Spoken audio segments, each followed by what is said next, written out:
Welcome learners. तो हम लोग नेक्स्ट टॉपिक स्टार्ट करते हैं क्या? Electromotive force.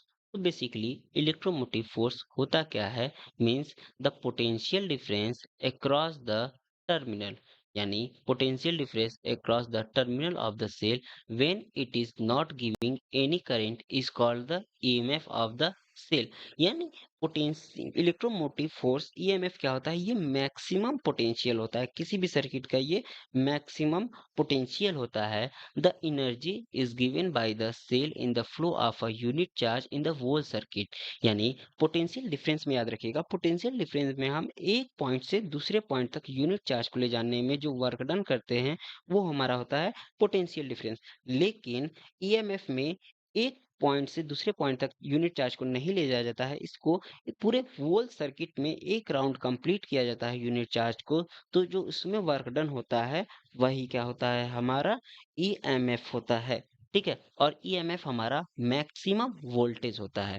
ठीक, तो ईएमएफ बेसिकली किन चीजों पे डिपेंड करते हैं? ये नेचर ऑफ इलेक्ट्रोलाइट पे डिपेंड करते हैं। यानी जो हमने बैटरी बनाई है उसमें जो इलेक्ट्रोलाइट सोल्यूशन है उसके कंसेंट्रेशन पे डिपेंड करेगा। ठीक है, मेटल ऑफ द इलेक्ट्रोड्स, यहाँ वहां पे हमने जो मेटल ऑफ इलेक्ट्रोड पुट किया है उस पे डिपेंड करेंगे।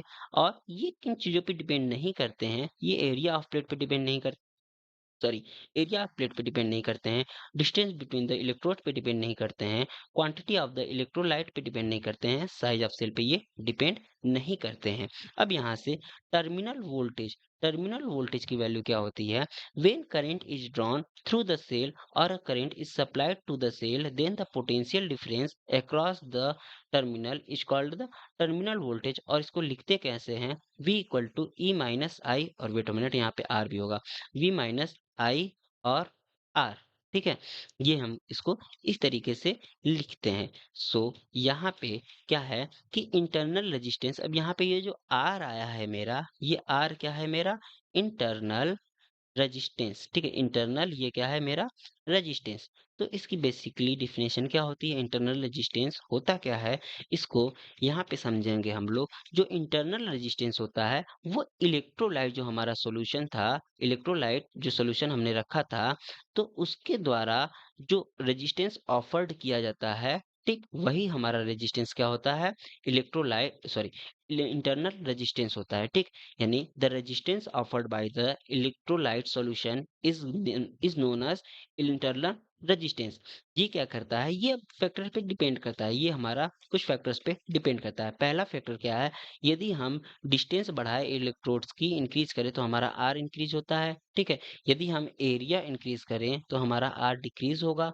यदि हम कंसंट्रेशन बढ़ाएं तो हमारा रेजिस्टेंस भी बढ़ता है। यदि हम इलेक्ट्रोलाइट सॉल्यूशन का टेम्परेचर इंक्रीज करें तो हमारा रेजिस्टेंस क्या हो जाएगा? इंटरनल रेजिस्टेंस वो डिक्रीज हो जाएगा। ठीक है, तो यहाँ से अब हम क्या करेंगे? टर्मिनल पोटेंशियल क्या होता है? The potential difference between the two electrodes of a cell in a closed circuit when current is being drawn from the one cell is called the terminal potential difference. ये basically terminal potential difference की definition होगी, और इसको क्या कहते हैं हम लोग? वी से डिनोट करते हैं। यहाँ पे जब हमारा सेल क्या हो? डिस्चार्ज हो। हमारा जब पहले कंडीशन क्या आता है, इसकी कुछ प्रॉपर्टी होती है, जब हमारा सेल क्या हो? डिस्चार्ज हो। अच्छा, तो यहाँ पे करंट इक्वल टू क्या होता है? Total voltage upon total resistance. ठीक है, अच्छा, टोटल वोल्टेज हमारी क्या हो जाएगी? मैक्सिमम वोल्टेज को हम लोग ईएमएफ कहते हैं। ठीक, तो ईएमएफ अपॉन टोटल रेजिस्टेंस, एक हमारा आर इंटरनल रेजिस्टेंस था और कैपिटल आर क्या था? हमारा एक्सटर्नल रेजिस्टेंस। तो ये हो गया। यहाँ से E इक्वल टू कितना मिल जाएगा हमें? I R plus I R. ठीक, यहाँ पे आई आर को हम लोग पोटेंशियल कहते हैं ना ओम्स लॉ के अकॉर्डिंग, तो V पुट कर दिया और आई स्मॉल आर हो गया। तो V इक्वल टू क्या मिल जाएगा हमें यहाँ से? V equal to E minus I R मिल जाएगा। यानी when current is drawn from the cell, potential difference is less than the EMF of the cell, greater is the is the current drawn from the cell, smaller is the terminal voltage. यानी जितना ज्यादा current drawn होगा हमारा, उतना हमारा कम क्या मिलेगा? Terminal voltage मिलेगा। यानी ये हमारा V क्या है यहाँ पे? माइनस आर पे डिपेंड कर रहा है ना, यानी करंट ज्यादा होगा तो हमारा वोल्टेज कम मिलेगा, टर्मिनल वोल्टेज। और टर्मिनल वोल्टेज, यहाँ पे करंट कम हुआ तो हमें टर्मिनल वोल्टेज क्या हो जाएगा? ज्यादा मिलेगा। When a large current is drawn from the cell, it terminal voltage is reduce. ठीक है, so when the cell is charging, अब क्या हो रहा है? हमारा सेल चार्ज हो रहा है। जब सेल चार्ज हो रहा है तो I इक्वल टू क्या करेंगे हम V माइनस ई लेंगे, ठीक है। I equal to V minus E use करेंगे और यहाँ पे ये शॉर्ट सर्किट हो जाएगा ना, ये हमारा शॉर्ट सर्किट हो जाएगा यानी कि कोई रेजिस्टेंस नहीं हो जाएगा, तो यहाँ से V equal to E plus I R मिलेगा। ये दो डिफरेंट केसेस हैं, इसको याद रखिएगा, ठीक है।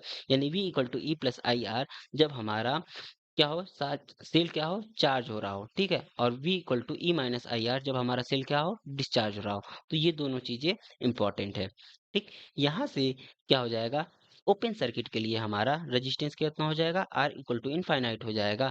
तो यहाँ से R इनफाइनाइट को पुट कर देंगे तो ये कितना हो जाएगा, 1 अपॉन इनफाइनाइट 0 होता है, तो यानी V इक्वल टू ई हो जाएगा। ओपन सर्किट के लिए हमारा EMF जो हो जाएगा वो टर्मिनल वोल्टेज के इक्वल हो जाएगा। और जब ये शॉर्ट सर्किट कर देंगे तो ये हमारा रेजिस्टेंस 0 हो जाएगा और ये ई बाई आर मिलेगा, यानी V equal to I R equal to कितना मिल जाएगा हमें, 0 मिल जाएगा, ठीक। यानी हमारा पोटेंशियल डिफरेंस कितना हो जाएगा, 0 हो जाएगा।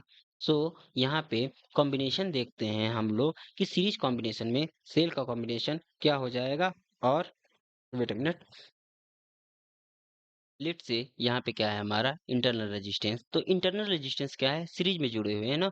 तो यहाँ से हम क्या लिख सकते हैं, R equal to R1 plus R2 plus R3 लिख सकते हैं यहाँ पे हम।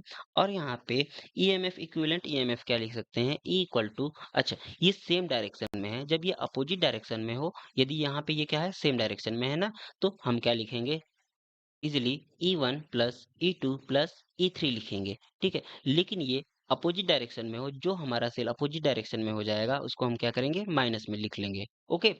सो यहाँ पे हमें क्या मिल जाएगा, इंटरनल रेजिस्टेंस का कॉम्बिनेशन मिल गया और यहाँ पे क्या हो जाएगा हमारा एक्सटर्नल रेजिस्टेंस का कॉम्बिनेशन मिल गया, ठीक है। ये हो जाएगा हमारा डैश डैश डैश और ये भी हो जाएगा हमारा डैश डैश डैश तक, ठीक।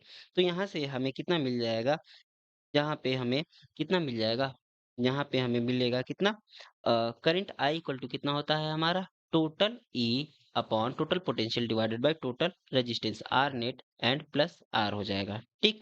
तो यहाँ से हमें कितना मिल जाएगा, यदि यहाँ पे हम एन सेल लगाए हो, कितने सेल लगाए हो, एन सेल लगाए हो, तो यहाँ से हमें आर की वैल्यू कितनी मिल जाएगी, और सभी क्या हो, इक्वल हो ना, सभी क्या हो यहाँ से इक्वल हो।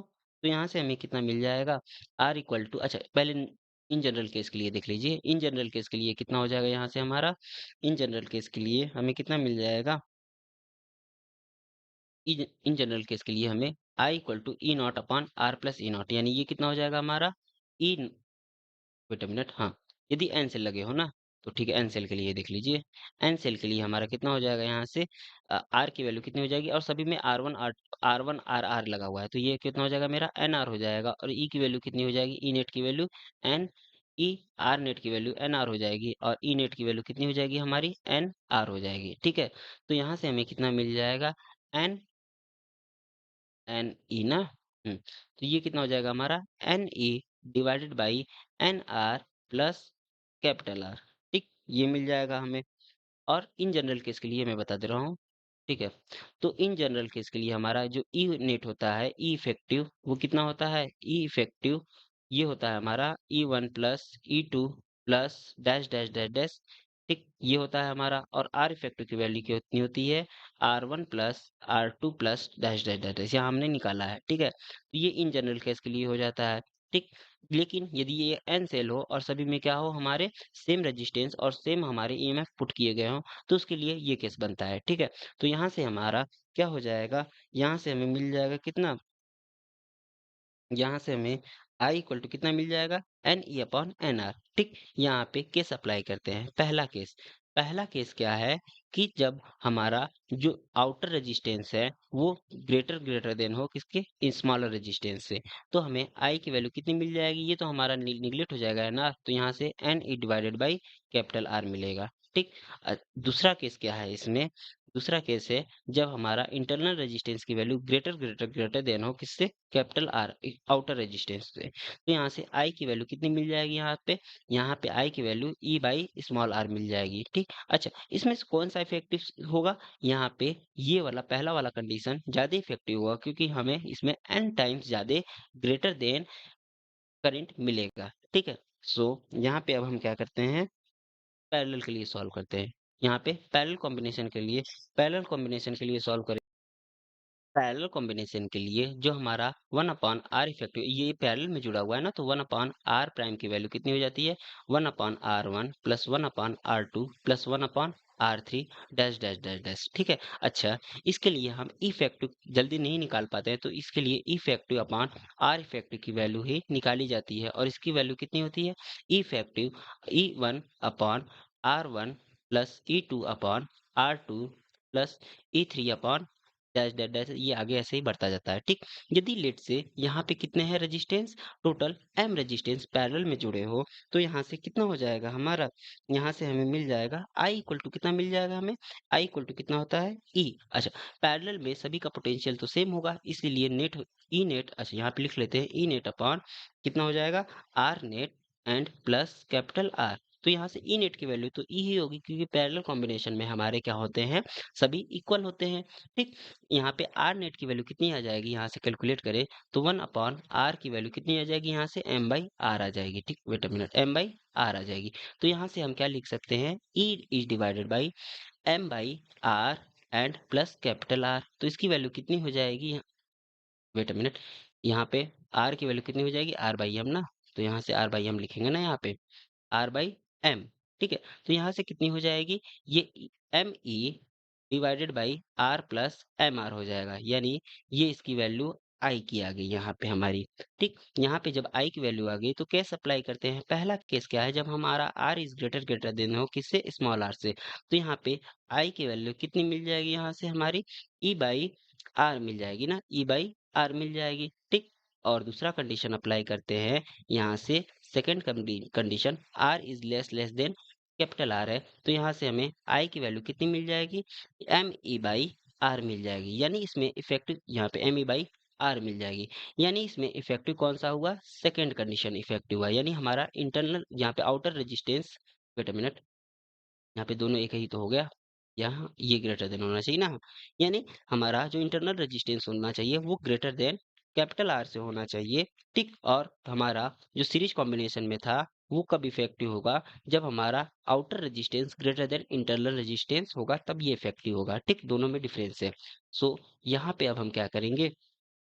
यहाँ पे अब हमें क्या करना है कि कॉम्बिनेशन, मिक्स्ड कॉम्बिनेशन फाइंड करना है ना सेल का। तो मिक्स्ड कॉम्बिनेशन के लिए हमें क्या करना पड़ेगा? आर नेट की वैल्यू देखिए, 1 अपॉन, यदि ये सेल में है, पहले सीरीज में था, यदि ये हमारा सीरीज में था, तो हमें आर की वैल्यू कितनी मिल रही थी? एन आर मिल रही थी ना, और ये एन आर सेल हमारे किस में हो गए?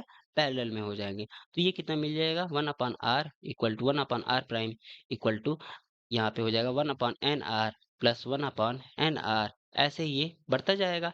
तो यहाँ से कितना मिल जाएगा? 1 अपॉन आर प्राइम की वैल्यू कितनी मिल जाएगी? M by N R. यहाँ पे एन किसके लिए है? सीरीज के लिए है, और यहाँ से एम किसके लिए है? ये पैरेलल के लिए है। ठीक। तो यहाँ से कितना मिल जाएगा? आर नेट की वैल्यू कितनी मिल जाएगी? आर प्राइम क्या है हमारा? आर नेट, यानी N R divided by M मिल जाएगा। इसी तरह हमारा पोटेंशियल की बात कर लेते हैं, तो सॉरी ईएमएफ की बात कर लेते हैं। यदि ये सीरीज में है, यदि ये सीरीज में है, तो ये क्या हो जाएगा हमारा? N E. ठीक। अब इसको पैरेलल में ऐड कर दिया गया, तो पैरेलल में पोटेंशियल तो सेम ही रहता है, ये एन ई ही रहेगा। ये क्या रहेगा हमारा? एन ई ही रहेगा। ठीक। तो ये हो गया हमारा N E, E net equal to N E हो गया। अब इन्हीं का हम यूज करेंगे यहाँ पे, और हम डिफाइन करेंगे आई को। आई इक्वल टू क्या होता है हमारा? ई नेट डिवाइडेड बाई, क्या होता है हमारा? E net divided by R net plus R होता है। तो यहाँ से हमें ई नेट की वैल्यू एन ई मिल गई, और आर नेट की वैल्यू कितनी मिल गई? एन आर बाई एम मिल जाएगी। यहाँ से ये कैपिटल आर हो गया, यानी आई की वैल्यू कितनी आ जाएगी? यहाँ से M N E divided by N R plus M R मिल जाएगा। ये हो गया हमारा फाइनल आंसर। लेकिन हमें आई मैक्सिमम कब मिलेगा? इसमें करंट मैक्सिमम कब मिलेगा? तो इसको, इसके लिए हमें क्या करना पड़ेगा? यहाँ पे मैक्सिमम के लिए, यहाँ, वेट अ मिनट, मैक्सिमम के लिए हमें इसमें, यहाँ पे इसका करते हैं ना। ठीक। मैक्सिमम के लिए हमारा एन आर बाई एम क्या होना चाहिए? जीरो होना चाहिए। ठीक। यानी मैक्सिमम के लिए आई, मैक्सिमम के लिए हमारा क्या होना चाहिए? आर इक्वल टू कितना, किसके इक्वल होना चाहिए? एन आर बाई एम के इक्वल होना चाहिए, तब हमें करंट क्या मिलेगा? मैक्सिमम मिल जाएगा। ओके। सो ये हो गया हमारा final answer. Wait a minute. अब हमें क्या करना है, एक एग्जाम्पल देख लेते हैं, ठीक है। तो एग्जाम्पल में क्या है हमारे कि फोर आइडेंटिकल क्या है यहाँ पे, फोर आइडेंटिकल सेल हैं और सबका ईएमएफ 2 वोल्ट दिया गया है और ये क्या है हमारे parallel providing supply of the current to the external circuit consisting of two 15 ohm resistor joint in a parallel. ठीक, यहाँ से क्या कहा गया है, the terminal voltage of the equivalent cell as read by an ideal volt meter, ये कितना read किया जा रहा है 1.6 volt meter voltage. Calculate the internal resistance calculate करना है तो आर इक्विवेलेंट कितना हो जाएगा हमारा R/4 हो जाएगा क्योंकि ये पैरेलल में है। उसके बाद इक्विवेलेंट कितना हो जाएगा 2 वोल्ट ही रहेगा क्योंकि पैरेलल में हमारा चेंज नहीं होता है। इसके बाद हम टोटल रेजिस्टेंस फाइंड करेंगे तो R इक्वल टू कितना हो जाएगा R1 plus R2 divided by R1 plus sorry R1 R2 divided by R1 plus R2 हो जाएगा। तो यहाँ से हमें टोटल रेजिस्टेंस मिल गया 7.5 ओम का। तो यहाँ से हमारा यहाँ पे करंट कितना हो जाएगा, टोटल हमारा potential divided by external resistance. तो यहाँ से हमने पोटेंशियल सॉरी करंट फाइंड कर लिया। तो फार्मूला क्या होता है मेरा, E minus I R equal to voltage, यानी हमारा जो फार्मूला होता है यहाँ से वो क्या होता है, E equal E minus I small R equal to voltage. ठीक है, ये फार्मूले का यूज करेंगे, यहाँ से हमें स्मॉल आर की वैल्यू मिल जाएगी फाइनली। ठीक, ये हो गई हमारी स्मॉल आर की वैल्यू, इंटरनल रेजिस्टेंस की वैल्यू। ओके, तो यहाँ पे अब हम क्या सॉल्व करेंगे, यहाँ पे हम पढ़ेंगे मीटर व्हीट स्टोन ब्रिज के बारे में। तो यहाँ पे व्हीट स्टोन ब्रिज क्या होता है कि यहाँ पे यहाँ पे आपका पैरेललोग्राम के साइड्स पे क्या लगाते हैं हम लोग, सारे रेजिस्टेंस लगाते हैं और यहाँ से इसके डायगोनल पे हम लोग क्या लगाते हैं, एक गैल्वेनोमीटर लगाते हैं रीडिंग के लिए। ठीक है, तो यहाँ से क्या हो जाएगा, हम लोग क्या करेंगे, यहाँ पे जो वीडी होगा यहाँ पे potential I equal to I one plus I two, सबसे पहले यहाँ पे करंट गया कितना, I equal to I one plus I two. इस डायगोनल में I1 करंट चला गया और इस डायगोनल में कितना चलाया जाएगा हमारा I2 करंट चला जाएगा। ठीक, तो यहाँ से वेट अ मिनट, यहाँ पे यदि हम लूप लगाएं तो यहाँ से I1 करंट गया, ठीक है, तो यहाँ से हमारा I2 माइनस IG करंट चला जाएगा क्योंकि IG करंट इसमें चला गया, इसमें क्या होता है I2 करंट गया। तो यहाँ से हम क्या करते हैं, बेसिकली लूप लगाते हैं। तो फर्स्ट लूप लगाते हैं, फर्स्ट वाले के लिए जो लूप लगेगा वो क्या हो जाएगा हमारा, यहाँ से I1 और इसमें P करंट है और यहाँ से प्लस आई जी और इसमें जी करेंट है। ठीक है, और यहाँ से कितना हो जाएगा मेरा माइनस, यहाँ से माइनस और I2 और इसमें कितना करंट है, आर करंट है इक्वल टू 0। ये हो जाएगा फर्स्ट लूप के लिए। ठीक है, सेकेंड लूप लगाएंगे यहाँ पे तो इसमें कितना कितना हो जाएगा हमारा सेकेंड वाले लूप में। तो सेकेंड लूप के लिए हमारा इक्वेशन जो बनेगा वो बनेगा आई, यहाँ से सेकेंड लूप के लिए हमारा इक्वेशन बनेगा कितना, I1 माइनस जी, इसका रेजिस्टेंस कितना था, Q था, और यहाँ पे प्लस सॉरी माइनस, यहाँ पे अपोजिट जा रहा है ना डायरेक्शन, तो I2 प्लस जी और यहाँ पे करंट इसका रेजिस्टेंस कितना था S, और यहाँ से ऊपर गया माइनस आई जी जी कैपिटल जी। ठीक है, तो ये हो गया हमारा इसके लिए इक्वेशन इक्वल टू 0। ठीक, ये दो इक्वेशन बने हमारे। ठीक है, ये दो इक्वेशन हमें मिल गए, फर्स्ट इक्वेशन ये रहा, सॉरी सेकंड इक्वेशन ये रहा, फर्स्ट इक्वेशन ये रहा। अब इन दोनों इक्वेशन को सॉल्व करते हैं। हमें क्या पता है, व्हीटस्टोन ब्रिज में डायगोनल में कोई हमारा रजिस्टेंस सॉरी डायगोनल में कोई हमारा करंट नहीं जाएगा तो आई जी इक्वल टू 0 हो जाएगा। तो दोनों इक्वेशन में पुट करते तो पहला इक्वेशन क्या बन जाएगा हमारा, I1P इक्वल टू ये 0 हो जाएगा यानी I2R। ठीक, दूसरा इक्वेशन क्या बनेगा हमारा, यहाँ से I1Q और इक्वल टू कितना बन जाएगा हमारा, यहाँ से I2S मिल जाएगा हमें। तो इन दोनों को जब डिवाइड करेंगे, इन दोनों इक्वेशन को डिवाइड करेंगे तो P by Q equal to कितना मिल जाएगा हमें, R बाई S मिल जाएगा।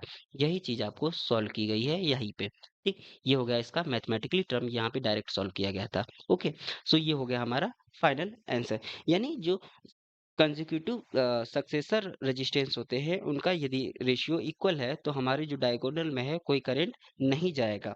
लेकिन यदि P by Q is less then R by S है तो इसका मतलब क्या है, VB क्या हो जाएगा, ग्रेटर देन VD, यानी करंट फ्लो कहाँ से करेगा, B टू D डायरेक्शन में करेगा। यदि P by Q is greater than R by S है तो हमारा क्या हो जाएगा, VD is less than VB is less than VD, तो यहाँ पे करंट फ्लो कहाँ से करेगा, टी टू बी डायरेक्शन में करेगा। तो ओवरऑल ये व्हीट स्टोन ब्रिज के बारे में था। अब हम इस पे क्या करते हैं, एक एग्जांपल सॉल्व कर लेते हैं, ठीक है। तो ये रहा हमारा व्हीट स्टोन ब्रिज। यहाँ पे क्या हो जाएगा, इसके डायगोनल, यहाँ पे इसके साइड्स पे क्या लगे हैं, 1000, 2000, वहाँ पे 200, सॉरी ये 100 ओम, 200 ओम, और ये 40 ओम, और यहाँ पे क्या लगा है, ये 100 ओम, यहाँ पे क्या लगा है, आर लगा है। तो ये कहा गया है कि यदि ये व्हीट स्टोन ब्रिज को फॉलो करता है, तो हमें बताइए कि आर की वैल्यू कितनी हो जाएगी। अच्छा, ये इसको फॉलो कर रहा है ना, यानी यहाँ पे कितना हो जाएगा, इसको लेट से पी और क्यू, और ये हो जाएगा मेरा आर और यस, यानी P by Q equal to R by S मिल जाएगा ना। यहाँ से कितना था हमारा, ये पी था, क्यू था, आर यस था, ठीक है। वेट अ मिनट, पी और ये क्यू था, ये कितना था हमारा, आर था, और ये एस था, यानी P by Q equal to R by S मिला। ठीक, तो यहाँ से हमें क्या मिल जाएगा, तो यहाँ से हम क्या कर सकते हैं, वेट अ मिनट, यहाँ से हम लिख सकते हैं इसको क्या, तो P बाई, यहाँ से हम लिख सकते हैं इसको P by R equal to Q by S, ऐसे भी तो लिख सकते हैं। तो पी की वैल्यू कितनी है, 100 है, और आर की वैल्यू, ये दोनों पैरेलल में जुड़े हैं, तो पैरेलल कॉम्बिनेशन के लिए क्या हो जाएगा कि पैरेलल कॉम्बिनेशन के लिए R one R two upon R one plus R two हो जाएगा। और यहाँ पे क्यू की वैल्यू 200 थी, और आर की यहाँ पे एस की वैल्यू 40 थी। तो यहाँ से इसको कैलकुलेट किए, तो यहाँ पे फाइनली आर की वैल्यू कितनी आ जाएगी, 25 ओम आ जाएगी। तो वीट स्टोन ब्रिज के इक्वेशंस कुछ इस तरीके से सॉल्व किए जाते हैं। इसमें एक और आपका टॉपिक मिस है, ये क्या है कि इक्विवेलेंट रेजिस्टेंस फाइंड करना, ठीक है। कॉम्बिनेशन के लिए यहाँ पे हमने एन सेल के लिए फाइंड किया गया है ना। तो लेकिन एक यदि सिंगल सेल हो, दो सेल हो, तो उसके लिए कैसे किया जाता है, इसके लिए हमें क्या करना पड़ेगा, यहाँ से बेसिकली यहाँ पे ड्राइव करते हैं, यदि दो सेल हो, ठीक है, कॉम्बिनेशन में, यदि हमारा कॉम्बिनेशन में यदि हमारे कितने सेल हो, दो सेल हो, ठीक। पहले सीरीज के लिए बात कर लेते हैं।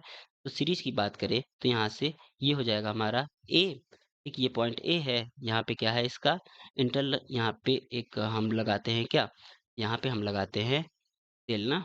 तो यहाँ से सेल हो गया हमारा, और इसका इंटरनल रेजिस्टेंस R1, ये E1 हो गया, यहाँ पे इसका R1, ये पॉइंट B हो जाएगा, और यहाँ से कितना हो जाएगा हमारा इंटरनल रेजिस्टेंस E2 हो जाएगा, और इस, सॉरी, इंटरनल रेजिस्टेंस इसका R2 हो जाएगा, ये R1 हो गया, ये R2 हो जाएगा, इसका EMF कितना हो जाएगा, E2 हो जाएगा, ये पॉइंट क्या हो गया हमारा, C हो गया।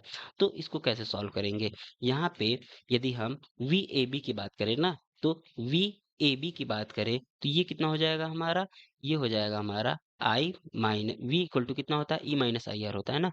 तो V इक्वल टू कितना होता है, E माइनस आई आर, ठीक है, I R, wait a minute, V equal to, V equal to E minus I R, ठीक है।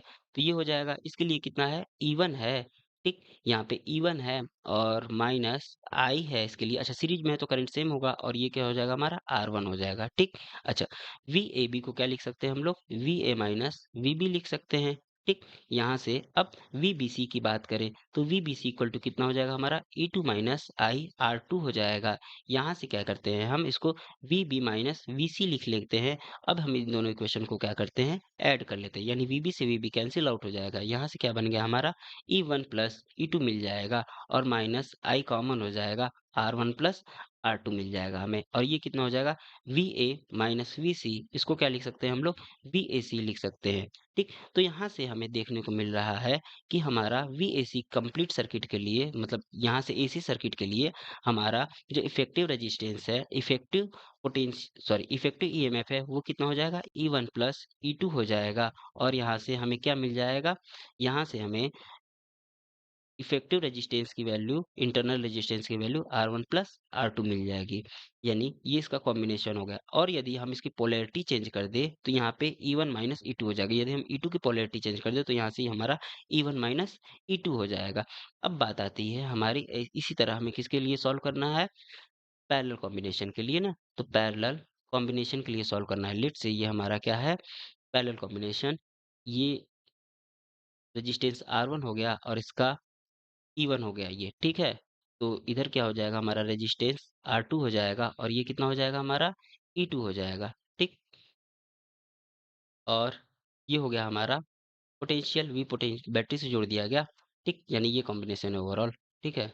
सो यहाँ पे कितना मिल जाएगा हमें, लेट से ये पॉइंट हमारा हो गया ए, यहाँ हो गया हमारा बी पॉइंट हो गया। ठीक है, तो यहाँ से हमें क्या पता है कि वी ए बी, ठीक, V A B equal to कितना हो जाएगा हमारा, E E one minus I, E one minus I, I one, इसमें करंट हमारा आई वन जा रहा है, इसमें करंट हमारा कितना जा रहा है, आई टू जा रहा है, और टोटल करंट कितना है हमारा, आई करंट है। ठीक है, तो ई वन माइनस आई वन, और ये कितना हो जाएगा हमारा, आर वन हो जाएगा। तो यहाँ से हमें क्या मिल जाएगा, यहाँ से हमें मिल जाएगा वी, आई वन की वैल्यू हमें फाइंड करनी है ना बेसिकली।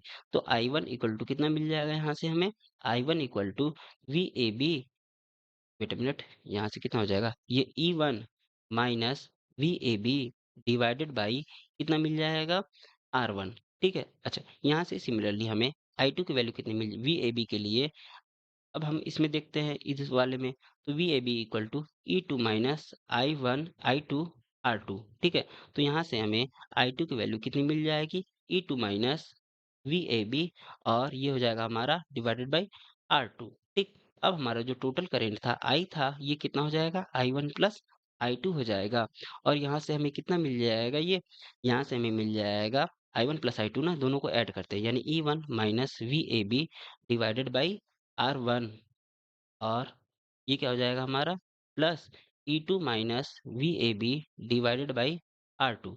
अब हम क्या करेंगे, इसको डिवाइड कर लेते हैं, यानी यहाँ से कितना आ जाएगा हमारा, E one divided by R one, और plus E two divided by R two, minus इसमें क्या है, वी ए बी तो कॉमन है, वी ए बी कॉमन ले लेते हैं, ये क्या आ जाएगा मेरा, वन, यहाँ पे आर टू है ना, one upon R one plus one upon R two. ठीक है, ये हो गया। अब यहाँ पे आई इक्वल टू, ये हमारा फार्मूला हो गया। ठीक है, सो लेकिन हम लोग आई को लिखते क्या है यहाँ पे, ये हो गया हमारा फार्मूला। अब हमें क्या करना है, बेसिकली कंपेयर करना है ना, लेकिन हम लोग आई को लिखते क्या है, आई इक्वल टू हमारा होता है total potential V E plus total resistance, यानी कैपिटल टोटल रेजिस्टेंस इसका कितना आ जाएगा हमारा, wait a minute, I equal to, यदि इक्विवेलेंट सर्किट के लिए हम फाइंड करें, ठीक है, किसके लिए, इक्विवेलेंट सर्किट के लिए फाइंड करें, तो आई इक्वल टू कितना हो जाता है, हम यहाँ पे आई रहने दीजिए, यहाँ पे हम ई लेके चलते हैं ना, ई इफेक्टिव इक्वल टू कितना हो जाएगा, यहाँ से हमारा E effective equal to V A B. ठीक है, और यहाँ से कितना हो जाएगा, प्लस आई और आर इफेक्टिव। ठीक, तो यहाँ से आई की वैल्यू कितनी आ जाएगी हमारी, आई की वैल्यू आ जाएगी हमारी E effective divided by R effective minus V A B and divided by R effective, ये हो जाएगा। यहाँ से कंपेयर करते हैं तो हमें E effective upon R effective की वैल्यू कितनी मिल जाएगी, इफेक्टिव अपॉन आर इफेक्टिव की value E one upon R one plus E two upon R two मिल जाएगा, और ये हो गया हमारा पहला, और दूसरा क्या हो जाएगा हमारा, यानी वन अपॉन आर इफेक्टिव की वैल्यू यहाँ से कंपेयर करेंगे तो कितनी मिल जाएगी, one upon R one plus one upon R two मिल जाएगा। ये हो गया हमारा फाइनल आंसर पैरेलल कॉम्बिनेशन के लिए। सो ओवरऑल इतनी ही चीजें थी। So thanks.